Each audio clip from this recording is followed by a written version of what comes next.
Hey, it's Aaron, and today we're going to be continuing a little bit more with my How Anarcho-Communism Works series, and today we're specifically going to be talking about abolishing the state and hierarchy. So, with all of that being said, let's get into it. Okay, let me stop you right there. Isn't being an anarchist and a communist an oxymoron? Isn't that basically impossible? I mean, how can you have communism without a state to implement your policies? How can you be against all government? Well, actually I'm not. Anarchists make a distinction between the state and government. The state is seen as a centralized body with the monopoly of force that often solely controls the military, education, and laws. It works as a tool of domination for an elite class to gain and maintain control. Anarchists see the state as an unjustified hierarchy and want to abolish it. Government, on the other hand, is not rejected by anarchists, but in fact embraced as a form of organization of the people. And leftists and anarchists are often highly organized. We just desire to use a form of organization that doesn't function from the top down, but rather from the bottom up. As an individual named Thoughtslime once put it, an anarchist believes that authority does not justify itself, and must meet the burden of proof required to demonstrate that it is both necessary and beneficial, or else be dismantled and replaced with a more egalitarian alternative.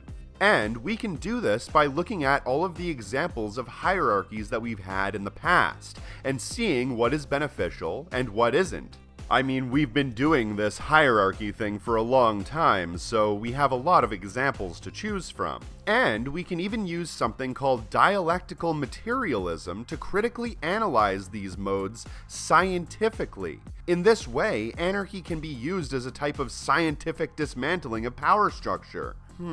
But I thought the idea of anarchism was no rules. Basically, everyone does whatever they like, and nobody's in control. Well, yes and no. Typically, the word anarchism is used that way, but historically and in economic terms, it's just not the case. Think of the word theory. We generally use the word theory to mean an untested hunch or a guess without supporting evidence. But scientifically, a theory is a well-substantiated explanation of an aspect of the natural world that can incorporate laws, hypotheses, and facts. It basically means the complete opposite of what you think it means, and the word anarchism is the same way. The word anarchy comes from the medieval Latin word anarchia and from the ancient Greek word anarchos, which essentially means without rulers. And anarchy, as a political ideology, falls in that same vein. Think of it more like without a king, not without rules.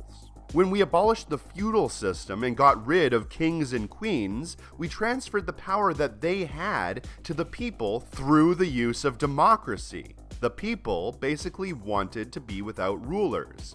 Anarchia. Okay, but then why do we consider anarchy to be chaos and violence nowadays if it's actually an ordered system that goes back to ancient times, basically explaining how the people can function without anybody controlling them? Well, that is interesting, isn't it? That an ideology that could explain to the average person how they could function without some sort of ruler or owner telling them what to do would be drenched in so much misinformation and confusion. It's almost as though if we lie and talk disparagingly about political ideologies and systems that can genuinely help the people, it can help to manufacture the idea in everyone's head that it's actually a bad thing and shouldn't be considered at all. Almost like that. But the fact remains that anarchism is not and has never been a lawless, chaotic society. It's quite the opposite. Anarchy can be highly structured and is extremely organized. The only thing is that we happen to organize things a little bit differently. Let me give you an example. An American business. An American business is a perfect example of an unjustified hierarchy. In a typical American business, you have a person at the top that makes all of the decisions, usually the owner or a general manager or a CEO, and that person dictates his orders to middle management, supervisors, or the foreman. Then, those people dictate their orders to the workers. It's a clear, pyramid-shaped hierarchy, something that we are fundamentally used to in our daily lives. But if we look more closely at this structure, you'll notice that it's identical to the same sort of system that we had with kings and queens in feudalism. You have the CEO and his board of directors, or king and his court, sitting at the top, with his middle management lords and ladies following the orders and dictating to all of the employee serfs who do all of the actual work. But why do we do things this way? I thought that we got rid of the need for kings and queens and royalty when we abolished the feudal system. But here we are. We have this little kingdom in every single business with a little tiny king at the top stealing all of your wealth. It looks like this situation needs a little bit more anarchia. So anarchists propose, instead of having a boss or a CEO or a king owning all of the land that you tend to work on, making all of the decisions and dictating orders at you every single day of your life, we believe that you, the worker, should own all of the land that you work on and make all of the decisions that affect your everyday life. We want to finally remove that king. And then we will live all happily ever after. The end. Anyway, that's my show. My name is Aaron. If you do get a chance, please check out all of the links in the description box below. Hit the little bell button because you know they're not going to tell you when I release a new video, and make sure you're subscribed because they're unsubscribing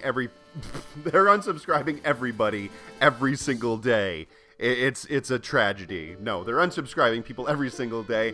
And also, make sure that you're subscribed to my Patreon as well, because I produce specifically and solely anti-capitalist content. And without patrons like you, this show just doesn't get produced, and it certainly doesn't get produced on time. So make sure you do that, and thank you very much for watching. Have a nice day.